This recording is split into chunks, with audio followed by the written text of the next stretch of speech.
Tutti quelli che hanno fatto Palio lo mantengono nella loro memoria in modo indelebile. Palio ti rimane dentro. Io sono proprio la prova vivente. È stato un momento, forse uno dei momenti più felici, più sereni, più divertenti, non solo della mia carriera, ma della mia vita proprio. Senza il Palio io non sarei qui, non c'è dubbio. Il Palio mi ha salvato la vita. È davvero vitale. È veramente un momento di privilegio. Penso che sia un bene per la città di Udine preziosissimo. E la città dovrebbe gloriarsi, deve avere la bandiera, la città del Palio. Ma è qualcosa di piccolo che entra nel cuore delle persone.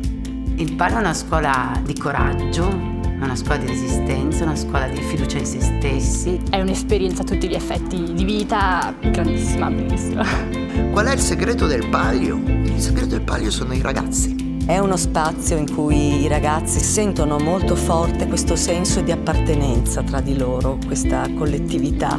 Sono le relazioni che creano il Palio. Penso che questo sia il segreto dei suoi 50 anni e della forza che ha ancora.